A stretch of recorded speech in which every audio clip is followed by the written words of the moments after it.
সুপ্রিয় দর্শক, স্বাগত জানাচ্ছি আজকের সম্পাদকীয়তে। সাথে আছি আমি মুস্তফা খন্দকার। নির্বাচনী অঙ্গীকার বাস্তবায়নে সরকারের সোচ্চার থাকলেও একটি গোষ্ঠী চক্রান্ত করছে বলে মন্তব্য করেছেন প্রধানমন্ত্রীর রাজনৈতিক উপদেষ্টা রুহুল কবির রিজভী। একই সুর মুক্তিযুদ্ধ বিষয়ক প্রতিমন্ত্রী ইঞ্জিনিয়ার ইশরাক হোসেনের। বলেন, সরকারকে ব্যর্থ প্রমাণ ও রাজনৈতিক ফায়দা লুটতে বিরোধী দল বিভ্রান্তিকর বক্তব্য দিচ্ছে। অন্যদিকে রাষ্ট্রীয় প্রতিষ্ঠানের রাজনৈতিক হস্তক্ষেপের সমালোচনা করেছেন জামাতের আমির ডাক্তার শফিকুর রহমান। একই সাথে আন্দোলনের পরিকল্পনা করছে দলটি। প্রাসঙ্গিক এসব বিষয় নিয়ে আজকের সম্পাদকীয় বিভ্রান্তির রাজনীতি। এ নিয়ে আলোচনার জন্য স্টুডিওতে উপস্থিত আছেন অ্যাডভোকেট ইমরান আহমেদ চৌধুরী, সংসদ সদস্য বিএনপি, এবং মোহাম্মদ রুহুল আমিন, সংসদ সদস্য বাংলাদেশ জামাত ইসলামী। ধন্যবাদ আপনাদের দুজনকেই। দর্শক, আপনারা এই আলোচনায় সরাসরি অংশ নিতে পারেন। আলোচনায় অংশ নেওয়ার জন্য সরাসরি কল করতে হবে টেলিভিশনের পর্দায় দেখানো নম্বরে। এছাড়াও ফেসবুকের মাধ্যমে আপনাদের মতামত পাঠাতে পারেন। আলোচনা শুরুর আগে জানিয়ে দিচ্ছি আজকের শিরোনাম। আসছে ঋণ নির্ভর বাজেট, আকার 9,38,000 কোটি টাকা, উচ্চাভিলাষী রাজস্ব আদায়ের লক্ষ্য, বাস্তবায়নে হবে সরকারি কর্মকর্তা কর্মচারীদের পে স্কেল। ইসলামী ব্যাংকে অযোগ্য ও বিতর্কিত লোকজন বসানোর অভিযোগ বিরোধী দলের। পর্দার আড়াল থেকে গ্রাহক সেজে বিশৃঙ্খলা সহ্য করা হবে না, হুঁশিয়ার করলেন স্বরাষ্ট্রমন্ত্রী। কার্যক্রম নিষিদ্ধ, আওয়ামী লীগের পদ ব্যবহার করে স্থানীয় নির্বাচন করার সুযোগ নেই, জানালেন প্রধানমন্ত্রীর তথ্য উপদেষ্টা। ব্যক্তিগতভাবে অংশ নিলে থাকবে না কোনো বাধা।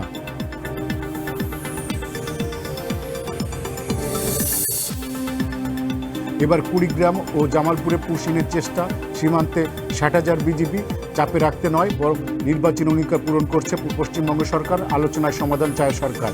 ঢাকা। বিশ্বকাপ ফুটবল সম্প্রচার করবে বিটিভি, সময় টেলিভিশন সহ কয়েকটি প্ল্যাটফর্ম। সত্ত্ব বিক্রি করেই ফিফার টাকা পরিশোধ, খরচ হচ্ছে না রাষ্ট্রীয় কোষাগারের অর্থ।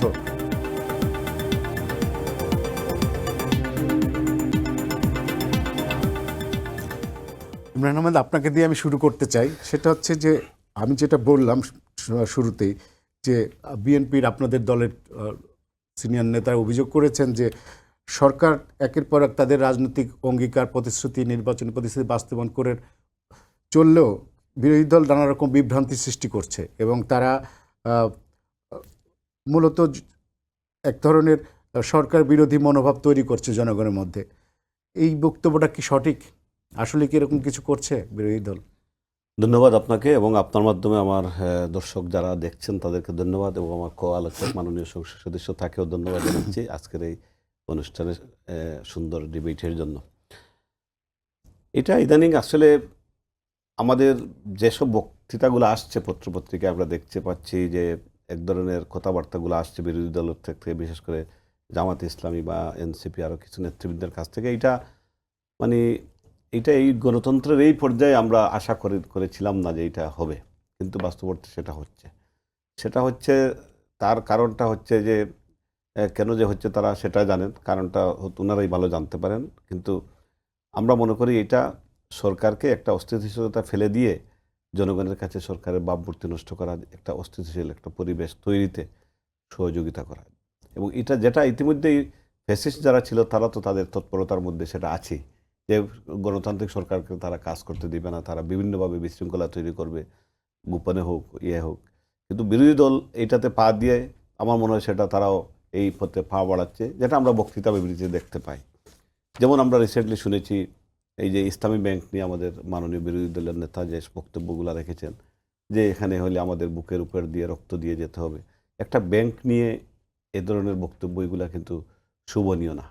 আমরা দেখতে পাচ্ছি প্রতিনিয়ত, এবং একজন সংসদ সদস্য, কিছুদিন আগে একজন নেতা তাদের বলেছেন যে প্রধানমন্ত্রী যদি মৃত্যু হলে বা বিরোধী দলের নেতা উনি দেশ চালাতে পারবেন, তো উনি কীভাবে জানলেন যে প্রধানমন্ত্রী মারা যাবেন আর বিরোধী দলীয় নেতা বেঁচে থাকবেন? এটা কি আল্লাহ রাব্বুল আলামিন তো উনি এইভাবে দেন নাই, এটা তো আল্লাহর হাতে, কে কখন মারা যাবেন কে জানেন না। এইভাবে এইসব কথাবার্তা বলে মানুষের কাছে একটা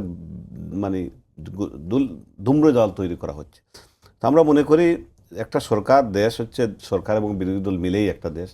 আমরা অনেক রক্তের বিনিময়ে এই রক্ত, যেটা বিগত জুলাই আগস্ট আন্দোলনে আমাদের যে রক্ত জড়িয়েছে, আমাদের শহীদরা শহীদ হয়েছে, মুক্তিযুদ্ধের মাধ্যমে দেশ অর্জিত হয়েছে, এই দেশে এখন গণতন্ত্রের এই অবস্থায় এবং বিরোধী দল একটা শক্তিশালী বিরোধী দল আমরা দেখতে পাচ্ছি, তারা প্রায় অনেকগুলো আসন নিয়ে আছে তাদেরকে সংসদে প্রতিনিয়ত তারা কথাবার্তা বলছে এবং তাদের কথাবার্তার মধ্যে যে সংসদের ভিতরে এবং বাইরে কথাবার্তার মধ্যে কোনো সামঞ্জস্য আমরা খুঁজে পাচ্ছি না। মানে এক একজন এক একভাবে কথাবার্তা বলছে, উগ্র কথাবার্তা রাজপথে বলছে। তো একটু উগ্র হবেই, কিন্তু সংসদীয় ভাষায় কথা বলতে হবে। হ্যাঁ, না, ও রাজপথে উগ্র হলেও রাজনীতির একটা নেতাকর্মীদের উজ্জীবিত করার জন্য তো রাজনীতির একটা শালীনতার ভাষায় কথা বললে ভালো হয়, যেহেতু আমরা একটা গণতান্ত্রিক পরিবেশে বাস করছি। তো এটা নিয়ে মানুষের মধ্যে একটা অনেক কানাঘুষা ধূম্রজাল তৈরি হচ্ছে। এই ব্যাপারটুকু মধ্যে আসলে আমার মনে হয় এটা মানে অন্তর্নিহিত আমাদের যে গণতন্ত্রের স্পিরিট যেটা, সেই স্পিরিটটা কাজ করবে না। আমি মনে করি এত রক্তের বিনিময়ে আমরা একটা অর্জিত গণতন্ত্র ফিরে পেয়েছি। সরকারকে কাজ করতে দেওয়া হোক, সরকার কাজ করুক। সরকার অত্যন্ত সফলভাবে 3টা মাস, আমরা মাত্র 3.5 মাস গিয়েছি, দেখেন কোনো কিছুতেই আমরা সফল না এমন কোনো জিনিস। বাংলাদেশ ইতিমধ্যেই বিশ্বের দরবারে যে সফলতা অর্জন করেছে, আমাদের পররাষ্ট্রমন্ত্রী জাতিসংঘের সভাপতি নির্বাচিত হয়েছে, 40 বছর পর আমরা এই সফলতাটা অর্জন করেছি। এর চাইতে বড় সফলতা আর কি হতে পারে? আমরা এবার বাজেট আসছে 9,38,000 কোটি টাকা, বাংলাদেশের সর্ববৃহৎ বাজেট। এত বিধ্বস্ত অবস্থার মধ্যেও বাংলাদেশের অর্থনীতি অত্যন্ত সুন্দরভাবে এগিয়ে যাচ্ছে। এইটুকু আরও যত দিন যাবে অবশ্যই আমরা চাই বিরোধী দলকে সাথে নিয়ে কাজ করতে। আমরা চাই না যে বিরোধী দল বাদ দিয়ে আমাদের মতো আগের মতো এটা করতে, আমরা কখনো চাই না। এবং আমাদের মাননীয় প্রধানমন্ত্রী জনাব তারেক রহমান, আপনি দেখেছেন যে প্রতিনিয়ত উনি সবসময় বিরোধী দলকে অন্যভাবে দেখান। বিরোধী দলের নেতাকে তিনি অন্যত্র সম্মানের চোখে দেখেন, বিরোধী দলের সদস্যদেরকে উনি সম্মান দেন, কথা বলেন। উনি কখনোই কোনো বিরোধী দলের কারো বিরুদ্ধে একটা ওয়ার্ডও বের করেন না। এটা কিন্তু বাংলাদেশের ইতিহাসে একটা নজিরবিহীন। কিন্তু তারপরেও বিরোধী দলীয় নেতৃবৃন্দ, আমি মনে করি সেটা বক্তৃতা বিবৃতির মধ্যেই সীমাবদ্ধ থাকা উচিত। কিন্তু আমরা অন্তত দেশটাকে কিছুদিনের জন্য আমরা সুন্দরভাবে চলতে দেওয়া যায়, সেইটুকু আমরা যাতে ব্যবস্থা করি। এটা ধন্যবাদ জনাব রুহুল আমিন। সেটা হচ্ছে যে এই যে সরকারি দল থেকে বলা হচ্ছে যে আপনারা বিভ্রান্তি সৃষ্টি করছেন বিভিন্ন বক্তব্য বিবৃতির মাধ্যমে। সরকার মাত্র 3 মাসের কিছু বেশি দিন চলছে এবং তারা নানা রকম তাদের দেওয়া প্রতিশ্রুতি পূরণ করছে, কিন্তু আপনারা জনগণের মধ্যে সরকার সম্পর্কে একটা বিভ্রান্তির সৃষ্টি করছেন, নেতাকর্মীদেরকে নানা রকম ভাবে উস্কে দিচ্ছেন। এই অভিযোগের কি জবাব আছে আপনার কাছে? জি, ধন্যবাদ আজকের সময় টিভির পরিবারের, ধন্যবাদ সঞ্চালকের, ধন্যবাদ আমার শ্রদ্ধাভাজন মাননীয় সংসদ সদস্য ইমরান আহমেদ সাহেবকে। অত্যন্ত চমৎকারভাবে উনি সাবলীল ভাষায় বলেছেন। আমি আমার জায়গা থেকে আমার মতো করে কিছু কথা বলতে চাই।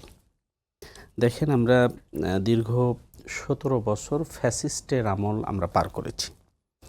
বাংলাদেশের মানুষ তখন মেগা প্রজেক্ট দেখেছে, কিংবা একদলীয় শাসন কেমন হয় তা দেখেছে। সংবাদ মাধ্যম থেকে শুরু করে সকল জায়গায় দলীয়করণের যেই চূড়ান্ত পর্যায় সেটা তারা দেখেছে। এরপরে ছাত্র, সাধারণ মানুষ, বাংলাদেশের আপামর জনগণের চাওয়ার প্রেক্ষিতে 36শে জুলাই বাংলাদেশের এসেছে। এই 36শে জুলাইয়ের মূল বক্তব্য ছিল উই ওয়ান্ট জাস্টিস। আমরা একটি বৈষম্যহীন সমাজ আমরা চাই, আমরা একটি গণতান্ত্রিক সমাজ ব্যবস্থায় ফিরে যেতে চাই, আমরা আমাদের ন্যায্য অধিকার ফিরে পেতে চাই। সেই জায়গা থেকে বাংলাদেশের মানুষ দীর্ঘ সংগ্রামের প্রেক্ষিতে 36শে জুলাইয়ে নতুন একটা সরকার হলো। সেই সরকারের পর 12 তারিখে যে নির্বাচন হয়েছে, সেই নির্বাচনে বাংলাদেশের আওয়ামী লীগ ছাড়া সব দল অংশগ্রহণ করেছে এবং বাংলাদেশের মানুষ বিএনপিকে এককভাবে সংখ্যাগরিষ্ঠতার আসনে অধিষ্ঠিত করেছেন। বাংলাদেশের সাংবিধানিক নিয়ম অনুযায়ী সরকার গঠন বিএনপিই করবে, এটাই স্বাভাবিক। আমরা এ পর্যন্ত স্বাভাবিকই ছিলাম। দীর্ঘদিন বিএনপি এবং অন্যান্য দলের সাথে আমরা 4 দল 20 দল বিভিন্ন রাজনৈতিক সংগ্রামও আমরা অংশগ্রহণ করেছিলাম। সারা বাংলাদেশের মানুষের মতো আমাদেরও, আমরা যারা রাজনীতির কর্মী, আমাদেরও প্রত্যাশা ছিল যে রাজনীতিবিদদের একটা গুণগত পরিবর্তন হয়তো আমরা এবার দেখতে পাব। আমরা সেই প্রত্যাশায় বিএনপির যেই নির্বাচনী ইস্তেহার ছিল সেগুলো পর্যালোচনা করেছি, জুলাইয়ের যে স্পিরিট ছিল সেগুলো আমরা ধারণ করেছি। এবার ইলেকশনে যে দুটো ভোট হয়েছে, একটা ভোট মানে গণভোট, একটা ভোট আসনের নির্বাচনের জন্য ভোট, এই গণভোটের কি বক্তব্য ছিল সেই বিষয়গুলো একটা আলাদা আলাদা টপিকস, আলাদা আলাদা আলোচনা করা যাবে।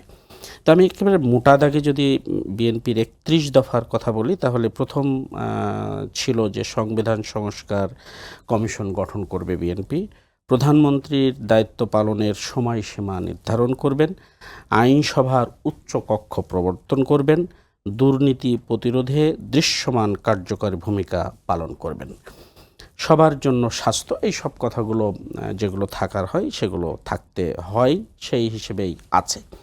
ঠিক তেমনইভাবে আমরা যদি একটু ইয়ে করে দেখি যে গণভোটের মূল বিষয় ছিল যে ক্ষমতার ভারসাম্য এবং রাষ্ট্রপতি প্রধানমন্ত্রীর ভারসাম্য বলতে যেটা বোঝায়, প্রধানমন্ত্রীর মেয়াদ 10 বছর, সংবিধান সংস্কার, প্রধানমন্ত্রী 10 বছর তো বিএনপি এগ্রি করেছে, সেটাই আমি বলছি। উচ্চ কক্ষ, নির্বাচন কমিশনার ও বিচার বিভাগ ইত্যাদি ইত্যাদি বিষয় নিয়ে আমরা গণভোট করেছি। আমরা এই জায়গাগুলো আসার পর 17 তারিখে আমরা শপথ গ্রহণ করলাম। এই শপথ গ্রহণের দিনে আমরা দুটো শপথ গ্রহণ করেছিলাম। একটা শপথ সংসদ সদস্য হিসেবে, সেটা তো আমরা জানি, আপনারা জানেন। এই জায়গাটুকু পর্যন্ত আমরা ঠিক আছি, ঠিক থাকি। এরপরে আমরা হঠাৎ করেই দেখলাম যে বাংলাদেশের গণতন্ত্রের মূল যে বিষয়, যে সাধারণ মানুষের মতামত, সাধারণ মানুষ যেটা চায় নির্বাচন, এর ভিত্তিতেই সব কিছু হবে। হঠাৎ করেই আমরা দেখলাম যে সিটি কর্পোরেশনগুলোতে বিএনপি প্রশাসক বসিয়ে দিলেন। তো আমরা ভাবছিলাম যে এইটুকু জায়গায় হয়তো থাকবে, এইটুকু থাকলেই ভালো হতো। এবং এই যে প্রশাসকগুলো বিএনপি নিযুক্ত করলেন, সবগুলো দলীয়, যারা সিটি কর্পোরেশনের ইলেকশন করবেন বলে আমরা বিভিন্ন তথ্যের ভিত্তিতে জানতে পাচ্ছি। এরপরে 42টা জেলা পরিষদে তারা প্রশাসক দিয়ে দিলেন। বিশ্ববিদ্যালয়গুলো থেকে শুরু করে সকল জায়গার ভিসি পরিবর্তন। আপনি যদি দেখেন যে ইউনূস সরকারের আমলের যে ভিসিগুলো, এই ভিসিগুলোর একাডেমিক ব্যাকগ্রাউন্ড এবং বর্তমান ভিসিদের একাডেমিক ব্যাকগ্রাউন্ড যদি দেখেন, তাহলে দেখবেন তুলনামূলকভাবে তুলনা করা সহজ। আমি আপনাকে একটু ইন্টারাপ্ট করি। সেটা হলো, একটা দলীয় রাজনৈতিক সরকার যখন ক্ষমতায় আসে তখন তো তাদের মতো করে তারা চিন্তা করে। রাইট, আমরা এই পয়েন্টটুকু আপনি যদি মনে রাখেন তাহলে খুব ভালো হবে। দলীয় রাজনীতিতে আসার পরে দলের মতো করেই ভাববে, এই কথাটুকু তে আমরা যদি ফিরে আসতে চাই তাহলে দেখব যে 42টা জেলা পরিষদ হয়ে মানে প্রশাসক তৈরি হলো, বিশ্ববিদ্যালয়গুলো হলো, সচিবগুলো পরিবর্তন হলো, ডিসিগুলো দলীয়করণ হলো, এসপিগুলো দলীয়করণ হলো এবং ইউনোগুলো দলীয়করণ হলো। এই যে ব্যাপক দলীয়করণ, এই দলীয়করণটা কিন্তু অল্প দিনে দৃশ্যমান হয়ে গেছে। রাজনীতি, কেউ রাজনীতির দর্শনের বাইরে না। আমি একটা রাজনীতি করি, আপনি একটা করবেন, আরেকজন আরেকটা করবে, আরেকজন আরেকটা করবে, এটা খুব স্বাভাবিক জিনিস। কিন্তু সেটা যখন খুব ওপেন সিক্রেট হয়ে যায়, একটা দলীয় ব্যক্তির কারণে অন্য আরেকজনকে নিয়ে এসে যাওয়া হয়। আমরা যেমন আবার সেই ফ্যাসিস্টের কথা বলতে হয় যে কোনো থানায় যদি কনস্টেবল গোপালগঞ্জের থাকতো, ওসি সাহেবকে তারা গুনতো না। এইভাবে দলীয়করণ চলতো। সেই জায়গা থেকে বিএনপি সরকার, বিএনপি যেই প্রত্যাশা নিয়ে এসেছিল, সেই প্রত্যাশা পূরণে আমার কাছে যেন মনে হচ্ছে একটু ঘাটতি তৈরি হচ্ছে। ফলে আমরা যারা বিরোধী, আমরা বিরোধিতার জন্য, যে দেশের এই অবস্থার জন্য এই কথাগুলো বলা লাগছে, সেই জন্য কথাবার্তা যে বিরোধী দল সরকারের এগেনস্টে খামখেয়ালিভাবে কিংবা সরকারের এগেনস্টে সরকারকে বেকায়দায় ফেলার জন্য কথা বলছে, বিষয়টা একদম এরকম না। এরপরে আপনারা আসেন যে এই সরকার এই 3 মাসে কিছু কৃষি কার্ড দিয়েছে, ফ্যামিলি কার্ড দিয়েছে, হেলথ কার্ডের প্রস্তুতি আছে, পররাষ্ট্রমন্ত্রী জাতিসংঘের সভাপতি হয়েছেন। এইগুলো সবই পজিটিভ, অবশ্যই এগুলো পজিটিভ, রাজনীতির জন্য পজিটিভ থাকবে। এগুলো অবশ্যই পজিটিভ। এখন এই জায়গা থেকে যদি এইটুকু করার পরে যেইগুলো আমি বললাম এইগুলো না করতেন, তাহলেই আমাদের আর এই কথাগুলো বলার প্রয়োজন হতো না। এখন ইসলামী ব্যাংকের কথা আমরা আসি। আপনারা জানেন, আমরা সবাই জানি বাংলাদেশের যারা, যে ইসলামী ব্যাংক এই উপমহাদেশের একটা শ্রেষ্ঠ ব্যাংক হয়েছিল। সেটা আওয়ামী লীগ সরকারের আমলেও হয়েছিল। তাদের যে রিজার্ভ, তাদের যে তারল্য, তাদের যে ব্যাংকের আমি এই প্রসঙ্গে structure- একটু পরে আসবো, ইসলামী আচ্ছা, ব্যাংক ওকে, প্রসঙ্গে। ওকে। আমি এই যে দলীয়করণের অভিযোগ, এ বিষয়ে আমি মিরান আহমেদ চৌধুরীর কাছে জানতে চাই যে উনি বলছে যে এই সরকারের যেহেতু বিপুল ম্যান্ডেট নিয়ে ক্ষমতায় আসছে এবং এত একটা বিপ্লবের পরে, একটা অভ্যুত্থানের পরে, এবং উনি বলতে চান যে ইন্টারিম গভর্নমেন্টের আমলে যেসব নিয়োগ ছিল অনেকগুলোই ভালো ছিল, তার বিশেষ করে ইউনিভার্সিটিগুলোতে ভিসি নিয়োগের ক্ষেত্রে এই সরকার এসে সব জায়গায় দলীয়করণ করেছে। তো আপনার কি জবাব আছে? ধন্যবাদ। জবাবটা হচ্ছে, দেখেন, ইন্টারিম গভর্নমেন্টের সময় সবাই বলতো যে ইন্টারিম গভর্নমেন্টটা মূলত ইনডাইরেক্টলি ওনারা ব্যাকআপ, মানে জামাত, হ্যাঁ, এনসিপি ব্যাক্ট। ওনারা যে বিসিগুলা নিয়োগ দিছিলেন, আমি নাম ধরে বলে দিই, সবাই জামাতের সাথে জড়িত। বলেন কেউ ডাইরেক্ট অথবা নাম দিন। ইনডাইরেক্ট। আগের ঢাকা বিশ্ববিদ্যালয়ের বিসি বলেন, ওনারা হয়তো, ওনাদের তো আবার রাজনীতির, আমি সম্মানের সাথেই বলছি, যে রাজনৈতিক ইয়েটা, আইডেন্টিফিকেটা অনেক সময় তো বাসে গুপ্ত না, থাকে, এটা তো একটু ইয়ে থাকে। হাইট থাকে। তারপরেও আমি বলতে চাই, যারা এই বিসি নিয়োগ দেওয়া হয়েছে সব জায়গায় তারা সব বিসি জামাতের পক্ষে কাজ করছে এবং ওপেন সেক্রেটারি কাজ করছে। এটা আমি আপনি উদাহরণ ঢাকা ইউনিভার্সিটি, সব জায়গায় হ্যাঁ। বলতে ঢাকা ইউনিভার্সিটি ছাড়া আর কোথায় ছিল? হ্যাঁ, ঢাকা ইউনিভার্সিটি আছে, আমাদের শাহজালাল বিশ্ববিদ্যালয় ছিল, আরও অনেকগুলো। আমি এখন ওপেন এয়ারে যদি আমি বলি সেটা আসলে বেমানান হয়ে যায়। অনেক জায়গায় ছিল এটা, ওনারা করেছেন। কিছু কিছু জায়গায় হয়তো বিসি নিয়োগ দিচ্ছেন, সঠিক নিয়োগ দিচ্ছেন। এটা তো ইন্টারিম গভর্নমেন্ট যেহেতু দিয়েছেন, এখন স্বাভাবিকভাবে এটা তো লোকাল বিশ্ববিদ্যালয়ের ছাত্রছাত্রীরা, শিক্ষকরা এখানে প্রতিবাদ এসেছে, বা বিশ্ববিদ্যালয়ের সুষ্ঠু পরিচালনার স্বার্থে সবাইকে নিয়ে বিসিরা নিয়োগ হয়েছে। আর বিসিরা তো সাধারণত ওইভাবে তো দলীয় হয় না, কারণ এরা ডাইরেক্টলি দলের সাথে সম্পৃক্ত না। হয়তো দলে মাইন্ডেড থাকতে পারে বা সাপোর্ট থাকতে পারে, কিন্তু বিসিরা তো স্বাভাবিকভাবে প্রশাসনিক কার্যক্রমগুলো তারা তাদের মতো করে চালান, যাতে ছাত্রছাত্রীদের পক্ষে, যাতে সবাইকে নিয়ে একটা বিশ্ববিদ্যালয়কে শিক্ষার কার্যক্রমটুকু চালিয়ে যাওয়ার জন্য। ডিসিএসপি বলেছেন, দেখেন, ইন্টারিম গভর্নমেন্টের সময় যদি দলীয় বলেন, হাইয়েস্ট হতো 8 থেকে 10 জন ডিসি ছিল বিএনপি মনোভাব সম্পন্ন, বাদ বাকি সব ডিসিগুলোই ওনাদের মনোভাব সম্পন্ন ছিলেন। এটা তো আমরা জানি, বা উনিও জানেন সেটা। এসপিরাও অনেক ক্ষেত্রে ওইভাবেই ছিল।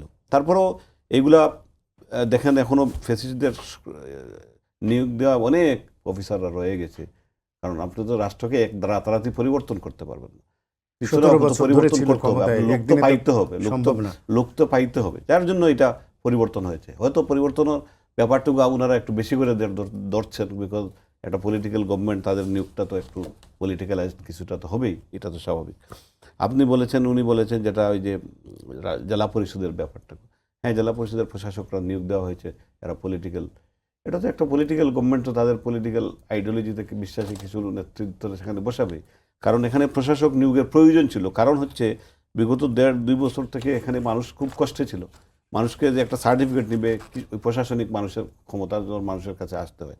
একজন টিএনও বলেন বা তাদের অফিসাররা বলেন, তারা বিভিন্ন ওয়ার্ডের দায়িত্ব পালন করতে, এটা তো অনেক কষ্টের।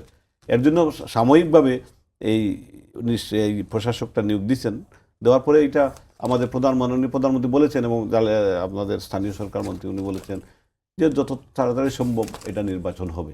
নির্বাচনের মাধ্যমে একটা নির্বাচিত চেয়ারম্যান আসবে, মেম্বার আসবে, মেয়র আসবে, এটা যত তাড়াতাড়ি সম্ভব এটা হয়ে যাবে নির্বাচন। সুতরাং আমি মনে করি এই বক্তব্যগুলো আসলে সর্বক্ষেত্রে সঠিক না, এবং এটা মানে আপনি দলীয়করণের অভিযোগটাকে আপনি অবশ্যই না, আমরা দলীয়করণ করতে চাই না, দলীয়করণ করার মতন কোনো ইচ্ছা অনিচ্ছা না। আপনারা দেখেছেন অনেকাংশে, কিন্তু আপনাদের সব জায়গায় কিন্তু আপনাদের পদধারী লোকজন প্রশাসক না, এটা হয়েছেন। তো এটাই বলছি যে পলিটিক্যাল গভর্নমেন্ট, কিছু তো পলিটিক্যাল লোকজন আসবেই সেটা। কারণ আপনি মনে করেন যে প্রশাসক এটা মনে করেন উনি সেই সমাজ, এই এলাকার সব কিছু দেখাশোনা করবেন। এটা যদি পলিটিক্যাল লোক এখানে না বসে, তাইলে কিন্তু এই মানুষদের কাছে কাছে এই যাওয়া সম্ভব হবে না, অন্য কেউ সেটা পারবে না। যেটা প্রুভড হয়েছে যে 5ই আগস্টের পরে যারা প্রশাসনিকভাবে অফিসাররা যেখানে দায়িত্বে ছিল, কর্মকর্তারা সব স্বাভাবিকভাবে তারা এই এলাকারই না, লোকাল থাকেন না, সুতরাং তাদের মাধ্যমে এই এলাকার সমস্যাগুলো চিহ্নিত করে সমাধান করা বা তাদের সাথে মানুষের সাথে তাদের অ্যাটাচমেন্টটা এটা মানে সম্ভব না, যার জন্য এখানে পলিটিক্যাল লিফটেই দেওয়া হয়েছে। সুতরাং এটা তো নির্বাচনের মাধ্যমেই চলে আসবে, নির্বাচনের মাধ্যমে ওনারা অংশ নেবেন, ওনাদের প্রার্থীরাও সিলেকশন করছেন, ওনাদের প্রার্থীরা কিন্তু অনেক আগতেই সিলেকশন করে কাজকর্ম করছেন, ভালো জিনিস, এটা পলিটিক্যাল ক্যাম্পেইন করছেন। সুতরাং এইটা তো সামনের দিনে যখন নির্বাচন হবে এইটা তো আর তখন আর পলিটিক্যালি থাকবে না, তখন ইলেক্টেড প্রশাসকরা বা ইলেক্টেড মেয়ররা বা ইলেক্টেড চেয়ারম্যানরা চলে আসবে। সুতরাং এটা নিয়ে আমার মনে হয় যে আমরা আমাদের রাজনীতির অঙ্গনকে মানে এত বেশি করাটা আমাদের মনে হয় এটা সঠিক না। আমি আপনার কাছে আছি রুহুল আমিন সাহেব, সেটা হচ্ছে যে ইসলামী ব্যাংকের যেটা, ইসলামী ব্যাংকে নতুন চেয়ারম্যান নিয়োগ করার পরে গ্রাহকরা আন্দোলন শুরু করলো, কিন্তু অভিযোগ আছে এইসব গ্রাহক আসলে যতটা না গ্রাহক তার চেয়ে বেশি আপনাদের দলের নেতাকর্মীরা এটা এই আন্দোলনটা শুরু করেছে এবং বিভিন্ন সময় আমরা বিভিন্ন জায়গায় দেখেছি। আরেকটা জিনিস হচ্ছে সেটা হচ্ছে যে একটা ইসলামী ব্যাংক তো জামাত ইসলামী না এখন, তো জামাত ইসলামিক এই ইসলামী ব্যাংককে নিয়ে এত কেন, উদ্বিগ্ন কেন? দেখেন, আমরা খুব ছোট করে বলতে চাই যে ইসলামী ব্যাংক শুধু জামাত ইসলামীর ব্যাংক না, এই কথাটা খুবই সত্যি কথা, কিন্তু আমরা গোটা ইসলামী অর্থনীতিটাকে কি বলা যায় প্রতিষ্ঠিত করার জন্য আমরা এই ইসলামী ব্যাংক, আল আরাফা ইসলামী ব্যাংক, ফার্স্ট সিকিউরিটি ইসলামী ব্যাংক, এক কথায় ইসলামী নাম দিয়ে যে ব্যাংকগুলো হয়েছে, শরিয়া ভিত্তিক যে ব্যাংকগুলো হয়েছে, আমরা প্রত্যেকটা ব্যাংকেই ধারণ করি। মানে যেহেতু আমরা বলছি যে সুদ মুক্ত অর্থব্যবস্থা চালু হোক, সেই কারণে তাদের সিস্টেম যেহেতু সুদমুক্ত, এ কারণে আমরা এই জায়গাগুলো এসেছি। এই জায়গায় আজকে আমাদের দলের উপনেতা খুব চমৎকারভাবে সংসদে বলেছেন যে শহীদ প্রেসিডেন্ট জিয়াউর রহমান আমলেই ইসলামী ব্যাংক প্রতিষ্ঠা হয়েছিল এবং তিনিও চেয়েছিলেন যে হ্যাঁ, বাংলাদেশে একটা নতুন ধারার অর্থনীতি চালু হোক। তারপর থেকে যারা ইসলাম ভালোবাসে, সুদ মুক্ত অর্থ ব্যবস্থা চায়, তারা অ্যাকাউন্ট খুলতে ইসলামী ব্যাংকে গেছে। সেটা আপনিও হতে পারেন, আমিও হতে পারে। আমি আপনার এই বক্তব্যের সাথে একমত, কিন্তু চেয়ারম্যান নিয়োগ করার পরে কেন আপনারা ফুঁসে উঠলেন? এখন চেয়ারম্যানের এই ইসলামী ব্যাংক, এই জন্য শুধু ইসলামী ব্যাংকে আমরা ধারণ করতে চাচ্ছি না। আল আরাফা ব্যাংকের যদি এরকম সংকট হয়, আমরা আল আরাফা ব্যাংকের পাশেও যাব। সংকটটা কোথায়? মানে আমি শেষ করি তো, ইসলামী ব্যাংকের এখন একটা সংকট হয়েছে। সংকটটা কি? আমরা বলছি এই যিনি এখন চেয়ারম্যান বসানো হয়েছেন, তার প্রিভিয়াস পরিচয়টা আপনি যদি জানেন তাহলে তিনি দেখবেন যে তিনি বাংলাদেশ ব্যাংকের ডেপুটি গভর্নর ছিলেন। এখন তিনি যখন ডেপুটি গভর্নর ছিলেন তখন কোন আমলে? সেটা হচ্ছে শেখ হাসিনার আমলে। এবং তার প্রচ্ছন্ন এবং তার নিয়ন্ত্রিত পরিকল্পনা অনুযায়ী এস আলম গ্রুপের সকল কাজ সার্ভ করার জন্য ইসলামী ব্যাংকের কার্যক্রমে তিনি হাত দেন, এই অভিযোগ তার ব্যাপারে আছে। এবং এই অভিযোগের সত্যতা পাওয়া গেছে, তার ওয়াইফের নামে একটা বিরাট গিফট এক্সিম ব্যাংক থেকে তাকে দেওয়া হয়েছে। এখন আমাদের কথা হচ্ছে একজন ব্যক্তি, এরকম আরও তো অনেক ব্যক্তি আছে, যে কোনো একজন ব্যক্তিকে আরেকজন ব্যক্তিকে আপনারা দেন, একেবারে যিনি এস আলমের সাথে খুবই ঘনিষ্ঠ ছিলেন, যিনি শেখ হাসিনা সরকারের সাথে ঘনিষ্ঠ ছিলেন, যিনি বাংলাদেশ ব্যাংকে ভালোভাবে চালাতে পারেননি, যিনি দুর্নীতির দায়ে অপদস্থ হয়েছেন, যিনি দুর্নীতির দায়ে কি বলা যায় প্রমাণিত হয়েছেন, এরকম একজন ফ্যাসিস্টের মানুষকে নিয়ে এসে আবার এই এস আলমের গ্রুপের টাকার মাধ্যমে, এস আলমের মাধ্যমে যে টাকা পাচার হয়েছে, তাকে আবার নিয়ে আসা ইসলামী ব্যাংকে, এটুকু কি না করলে হতো না? বিএনপির হাতে তো বহু লোক আছে। আচ্ছা, আমি যুক্তির খাতিরে আপনার এটা মেনে নিলাম, কিন্তু আমার বক্তব্য হচ্ছে যে এই জিনিসটা তো প্রশাসনিকভাবে আপনারা বাংলাদেশ ব্যাংকের গভর্নরের সাথে বসতে পারতেন, এটার জন্য মাঠের আন্দোলনটাকে কেন আপনাকে জমাতে হলো? ওকে, ফাইন। আর একটা ব্যাংকের গ্রাহক কি ঠিক করবে যে সেই ব্যাংক কিভাবে চলবে? দেখেন, আপনি তো আপনার বাড়িটা ঠিক করবেন, আপনার বাড়ির কোন দিকে পর্দা লাগাবেন, কোন দিকে কি বলা যায় রান্নাঘর করবেন, রান্নাঘর আপনি গ্যাস দিয়ে করবেন না চুলা দিয়ে খড়ি দিয়ে করবেন, এটা তো আমি ঠিক করব না, এটা আপনিই ঠিক করবেন। তাহলে আপনার বাসা যদি আপনি ঠিক করেন, তাহলে আমি যদি গ্রাহক মানে ইসলামী ব্যাংকের 10 টাকা রেখে আমি যদি তার মালিক হই, আমি যদি শেয়ার কিনে তার মালিক হই, আমি যদি ওখানে টাকা নিয়ে বছরে ডিপিএস থেকে কিংবা ফিক্সড ডিপোজিট থেকে 7% কিংবা যে কোনো একটা মুনাফা পাই, তাহলে ওইটা তো আমার সোর্স অফ ইনকামের একটা জায়গা। সুতরাং আমার ওই প্রতিষ্ঠানটা ভালো থাকলে আমি ভালো থাকবো, আমার প্রতিষ্ঠানটা যদি নষ্ট হয়ে যায় তাহলে আমি রাস্তায় বসে যাব। তাহলে এই জায়গা থেকে যদি আমি আন্দোলনে যাই, ওই জায়গায় যাই, তাহলে তো দোষের কিছু নাই। আমি আমার অধিকারকে প্রতিষ্ঠা করার জন্য যাচ্ছি। আমি বসে বসে কি দেখবো যে আপনি আমার সব নিয়ে চলে গেলেন আর আমি খালি বসে বসে দেখলাম? এরকম যদি হয় তাহলে এরকম কোনো মানুষ মনে হয় বাংলাদেশে পাওয়া যাবে না। মানে খুব সহজ করে একটা গল্প বলতে চাই আমাদের অঞ্চলের, যে একজন অঞ্চল কোনটা? জীবননগর, চুয়াডাঙ্গা, দর্শনা, দামোহদা, একেবারে বর্ডার। মানে আমি বক্তৃতায় সংসদেও বলেছিলাম যে আমরা এমন এক জায়গায় বসবাস করি যে এখানে ভাত খাই, ওখানে কুলি ফেললে ইন্ডিয়ায় যাই।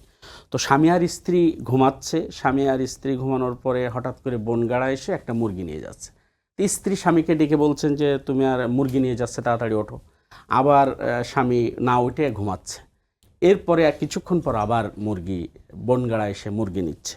স্ত্রী এবার একটু রাগ হয়েছে, একটু ধাক্কা দিয়ে বলছে তাড়াতাড়ি ওঠো, মুরগি নিয়ে গেল।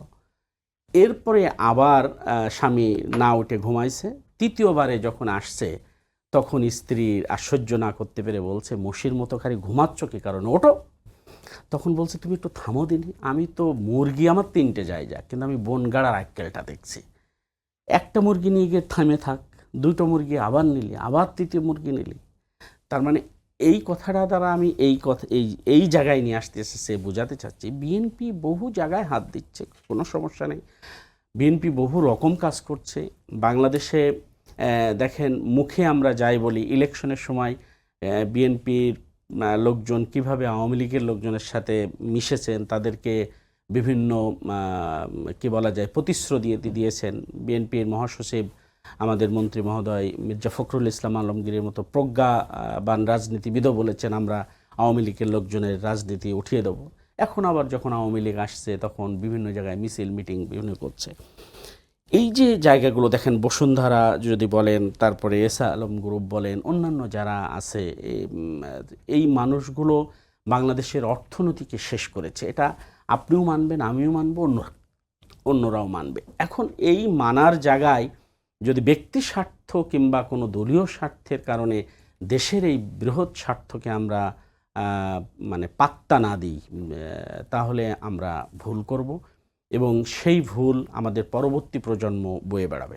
আমরা সত্যিকার অর্থে জামাত ইসলামী আমরা চাই যে এমন একটা রাজনীতি বাংলাদেশে হোক যে আমি সরকারি দলে থাকলেও আমি সেভ, আমি বিরোধী দলে থাকলেও সেভ, আমি ক্ষমতার বাইরে থাকলেও সেভ। আজকে আমি ক্ষমতায় থাকবো, আমি রাস্তাঘাটে ঘুরবো, আর যে ক্ষমতায় থাকবে না সে গোপনে থাকবে কি জেলে থাকবে।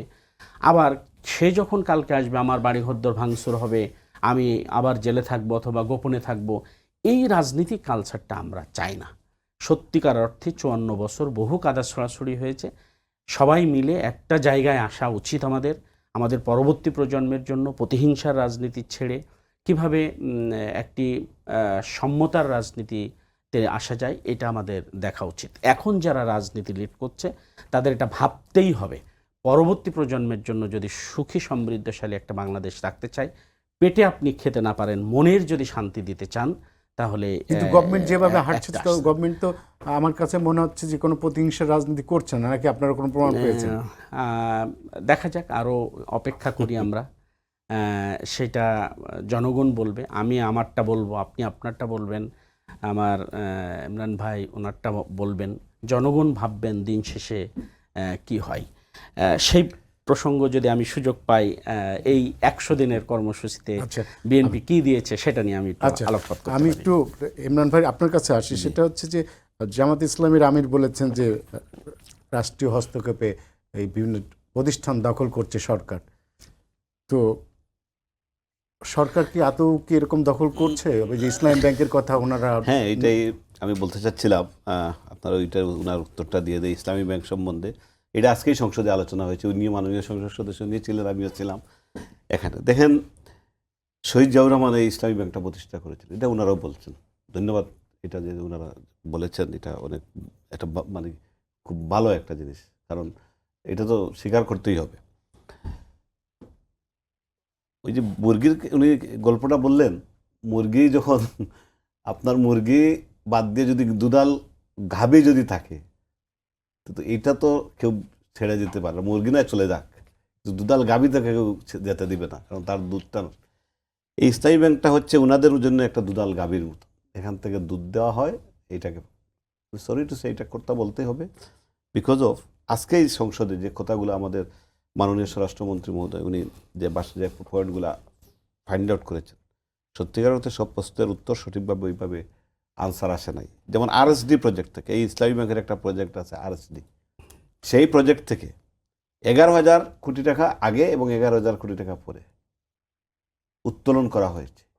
এগুলা ছোটো প্রজেক্ট, 10,000 5,000। এটা কিন্তু মাননীয় বিরোধী দলের নেতা স্বীকারও করেছেন, বলেছেন আমরা কেউ নেই নাই, এটা জনগণ নিয়েছে।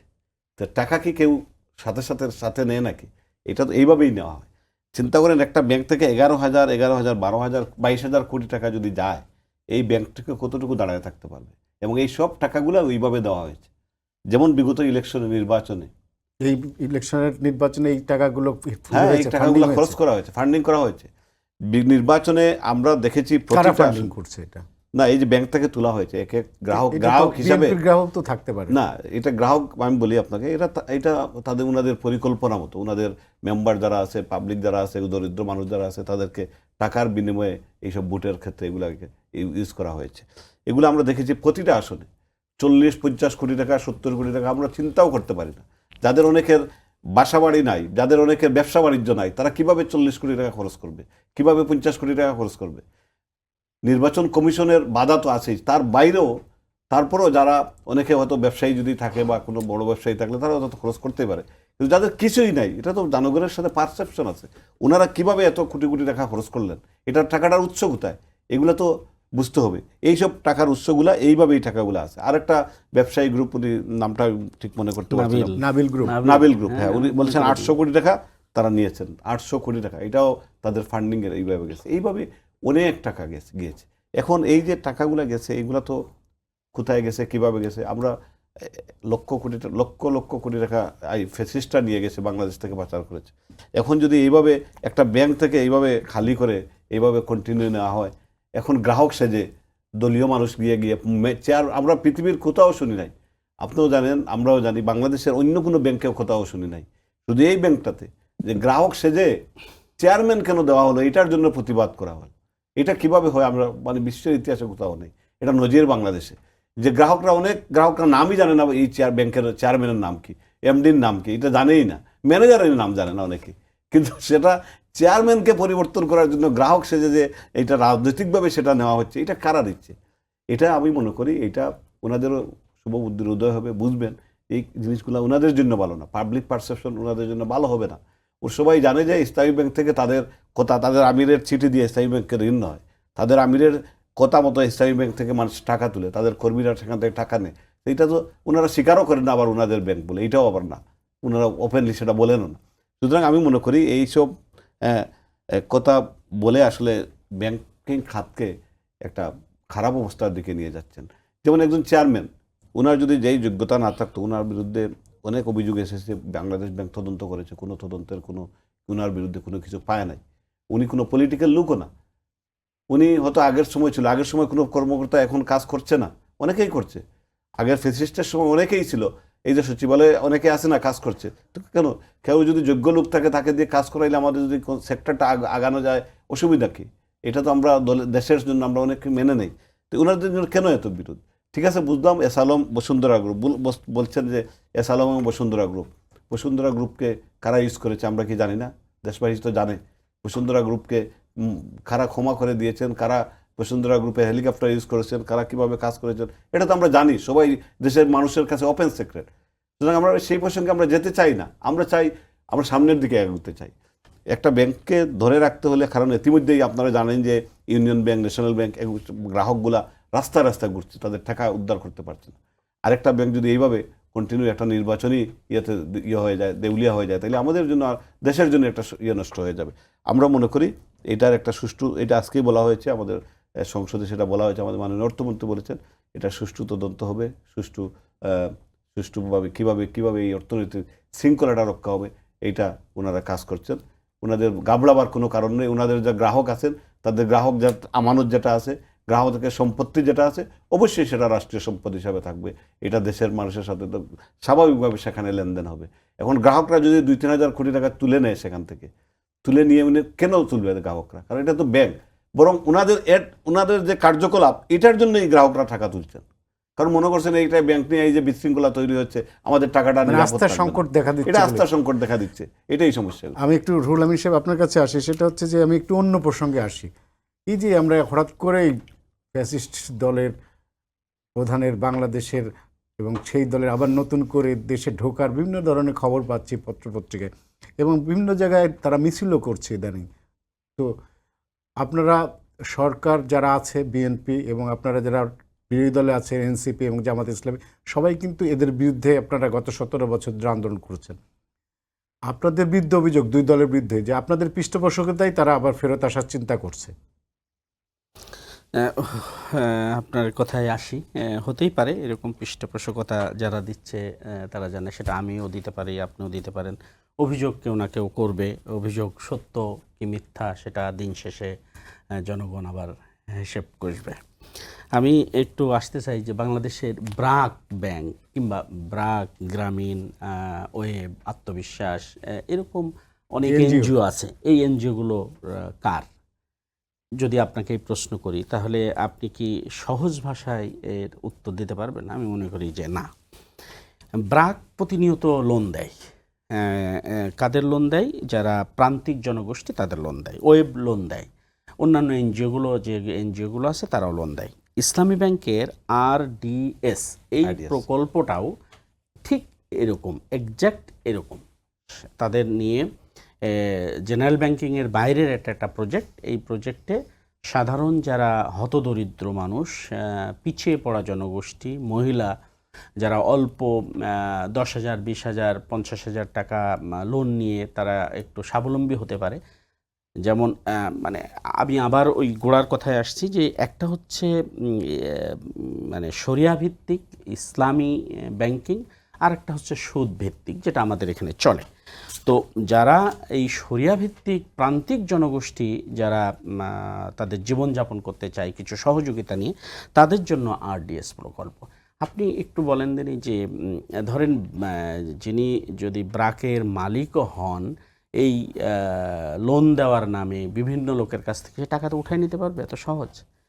এই জায়গায় 2 নম্বর কথা হচ্ছে, আমি তো জামাত ইসলামের একটা জেলার আমির এবং MP হয়েছে এবার। আমি ইসলামী ব্যাংকে গত কত বছর যাইনি আমার চুয়াডাঙ্গায়, এটা আমার মনে খুব কম পড়ে। তাহলে ব্যাংক যদি আমাদের হতো তাহলে তো আমি প্রতিনিয়ত যেতাম। এখন এই ব্যাংকের টাকা নিয়ে ইলেকশন করা যায়, এইটা আমি নতুন শুনছি। এটা তো আপনাদের বিরুদ্ধে অভিযোগ করছে। মানে আমি তো বলছি যে আপনি আমার বিরুদ্ধে অনেক রকম অভিযোগ দিতে পারেন, এইটা সত্যি কি মিথ্যা সেটা দিন শেষে হিসেব হবে। কিন্তু আমি একজন ব্যক্তি, রাজনীতি করি রাষ্ট্রের জন্য, দেশের জন্য, মানুষের জন্য। আর আমি নিজে একটা ছোটোখাটো যাই ইনকাম করি, আমার নিজের আত্মকর্মসংস্থানের মাধ্যমে আমার পরিবারটা চলে। সুতরাং এখানে ব্রোকারি করা কিংবা এখানে দুর্নীতি করা কিংবা এখানে সরকারের কোনো আমানত খেয়ানত করার কোনো মানসিকতা নিয়ে আমি অন্তত রাজনীতিতে আসিনি। জামাত ইসলামের এরকম মানে লোকজনের কাছ থেকে কথা তাই পাবেন। অন্যান্য দলে যে নেই আমি তা বলছি না, কিন্তু আমাদের এই জায়গাটা খুব সিরিয়াসলি দেখা হয়। এখন ইসলামী ব্যাংকের এই যে RDS প্রকল্প থেকে নিয়ে আমরা ইলেকশন করেছি, এই কথাগুলো বলে, এইগুলো মানে ভিত্তিহীন অসত্য কথা, এবং এটা শুধু অসত্য কথা না, এটা চূড়ান্ত লেভেলের অসত্য কথা।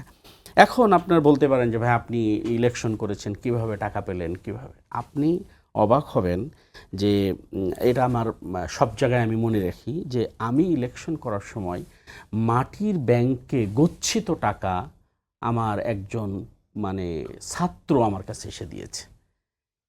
ইলেকশন ক্যাম্পিং করতে করতে 100 টাকা হাতের ভিতরে দিয়েছে, এবং সেই টাকা আমি বলেছি বাঁধিয়ে রাখো। এরকম ঘটনাও আছে। সুতরাং ইলেকশন করতে গিয়ে টাকা লাগে না এ কথাটা সত্য নয়, টাকা লাগে, কিন্তু যেই টাকাটুকু লাগে, প্রায় সময় শেষ, একটু সংক্ষেপ যেই করতে হবে। টাকাটুকু লাগে সেই টাকাটুকু কিন্তু আমরা জোগাড় করতে পারি। আমি ছোট্ট করে, একেবারে খুব ছোট করে কয়েকটি কথা বলতে চাই। আপনি দেখবেন যে এবছরের বাজেট নির্ধারণ করা হয়েছে 9,38,000 এবং এখানে রাজস্ব আয় ধরা হয়েছে 6,95,000 কোটি টাকা। আপনি গত বছরও যদি দেখেন তাহলে সেখানে লক্ষ্যমাত্রা ছিল রাজস্বর 4,63,000 কোটি টাকা, যেখানে এ পর্যন্ত আয় হয়েছে 3,68,177 কোটি টাকা। তার মানে এই যে ঘাটতি যেটা আছে সেই ঘাটতি রাজস্ব এবারও থাকবে। তাহলে এই যে এত বড় একটা বাজেট, যেই বাজেটের আমি আগে থেকেই জানছি যে টাকা উঠবে না, তারপর আমি এই বাজেটটা নিলাম। আবার আমরা ঘাটতি বাজেট করি, নতুন নতুন করের সৃষ্টি করছে। এখন এইটা নিয়ে একটা আলাদা সেশন হলে খুব ভালো হবে। আমরা এদেশের যাদের কাছ থেকে ট্যাক্স নিই, আবার যাদের কাছ থেকে ভ্যাট নিই, দেখেন আপনি হয়তো কোটিপতি, আপনি একটা চাউল কিনছেন, সেখানেও ভ্যাট দিচ্ছেন। আমি ফকির, আমি চাউল কিনছি, আমিও ভ্যাট দিচ্ছি। আমি একটা মাখা সাবান কিনছি, আমি ফকির কিন্তু আমার তো মাখা সাবান লাগে, আমিও যে টাকার ভ্যাট দিচ্ছি আপনিও ভ্যাট দিচ্ছেন। এটা কি সম্মতা হলো? এটা কি ইনসাফ হলো? এটা কি ন্যায় বিচার হলো? এই জন্য এইগুলো নিয়ে অনেক চিন্তাভাবনা করে একটা বাজেট আসা দরকার ছিল। এবং জানেন যে আওয়ামী লীগ সরকার যেই ঘাটতি বাজেটগুলো করেছিল সেগুলো এখন সুদ দিতে হচ্ছে আমাদের। তো এই সুদের হারও যে পরিমাণ আসবে তাতে 127,500 কোটি টাকা প্রতি বছর আমাদের সুদ দিতে হবে। তাহলে মানে বাজেটের উল্লেখযোগ্য একটা অংশ আমাকে কিন্তু IMF অথবা বিশ্বব্যাংক অথবা অন্য দাতা গোষ্ঠীদেরকে আমার টাকা দিয়ে দিতে হচ্ছে। তাহলে আমার এই দেশ চলবে কিভাবে? এখন শুধু রাজস্ব, শুধু ট্যাক্স ভ্যাট এর উপরে ভিত্তি করে আমি আসতে পারবো? এখন NBR জানি না, তারা কোনো কর্মকর্তারা হয়তো আমি একটু প্রসঙ্গে অন্তরে যাই, সেটা হচ্ছে যে আপনি তো সীমান্ত এলাকার মানুষ। এই যে ইন্ডিয়ার থেকে এই যে হঠাৎ করে এই পশ্চিমবঙ্গের নির্বাচনের পর আমাদের দেশে যে পুশিং হচ্ছে, এই যে প্রতিদিনই হচ্ছে, আপনার সীমান্তের কি অবস্থা? দেখেন এই জায়গায় আবার আগে ছিল আমাদের বাংলাদেশ রাইফেলস ব্যাটালিয়ন, আপনি হঠাৎ করে করলেন বাংলাদেশ বর্ডার গার্ড, রাইফেল থেকে লাঠি হাতে তুলে দিলেন। এই বিজিবি নিয়ে আপনি বর্ডার পাহারা দিচ্ছেন। এই বিজিবি BSF এর চোখে চোখ রেখে কথা বলতে পারছে না। তাদের সেই সক্ষমতা আমি আপনি কেড়ে নিয়েছি নতজানু পররাষ্ট্রনীতির কারণে।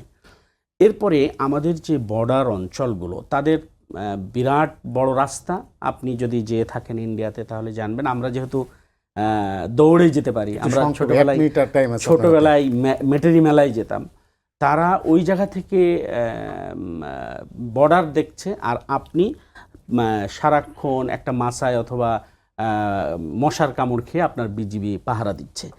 এই সিস্টেমগুলো যদি চেঞ্জ না হয় তাহলে তারা যা খুশি তাই করতে পারবে।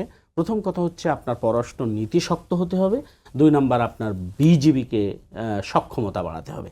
এই দুটো জিনিস যদি না করা যায় তাহলে পুশিন কখনোই ঠেকানো যাবে না। ভাই ইমরান ভাই, এই বিডিআর সীমান্তে যে উত্তেজনা চলছে, এই বিষয়টা নিয়ে সিলেট সীমান্তের কি অবস্থা? দেখুন, বিডিআর সীমান্তে বিজিবি যে কাজগুলো করছে, অত্যন্ত সাহসিকতার কাজগুলো করছে। উনি যে কথাটা বলছেন যে বিজিবিকে রাইফেল হাতে, হ্যাঁ, নামের ব্যাপার না, নামটা এই ফ্যাসিস্টরা বিডিআর বিদ্রোহের পরে নাম চেঞ্জ করেছে, সেটা ডিফারেন্ট জিনিস, কিন্তু প্রতিষ্ঠান তো ঠিক আছে। আমাদের প্রতিষ্ঠানের এই বিজিবির সিপাহীরা, বিজিবির সদস্যরা অত্যন্ত দুঃসাহসের সাথে সেটা মোকাবিলা করছে। আমরা দেখেছি প্রতিটা পুশনের প্রতিবাদ করছে, আমরা ভিডিওতে দেখেছি, এবং সাথে সাথে এলাকার লোকজন খালি হাতে নিরস্ত্র অবস্থায় তাদেরকে সাহায্য করেছে। এর চাইতে বাংলাদেশের এই গৌরবজনক এই যুদ্ধে আর কি হতে পারে? হ্যাঁ, কথা হচ্ছে যে আমাদের প্রতিবেশী রাষ্ট্র যেটা সবসময় করে, আমাদের উপর সবসময় দামিয়ে রাখে, চাপিয়ে দেওয়ার ব্যবস্থা করে, আমরা সেটা শক্তভাবে সেটা আমরা দেখছি, এবং ইতিমধ্যে কূটনৈতিক চ্যানেলে আলোচনা চলছে, এবং আমার বিশ্বাস সেটা তাদের সেই আগ্রাসী মনোভাবটা সরে যাবে। কারণ তারা বুঝবে এখন বাংলাদেশ সেই আগের বাংলাদেশ না, বাংলাদেশ এখন ওয়ার্ল্ডে বিশ্বে বাংলাদেশ জনগণকে বিশ্বে নেতৃত্ব দিচ্ছে। সুতরাং ধন্যবাদ। ইনশাআল্লাহ তারা সেটা বুঝবে একটু। ধন্যবাদ আপনাদের দুজনকে আমাদের সময় দেওয়ার জন্য। ধন্যবাদ আপনাদের। দর্শক, এই ছিল আজকের সম্পাদকীয়তে। আগামীকাল আবার দেখা হবে একই সময়। শুভরাত্রি সবাইকে।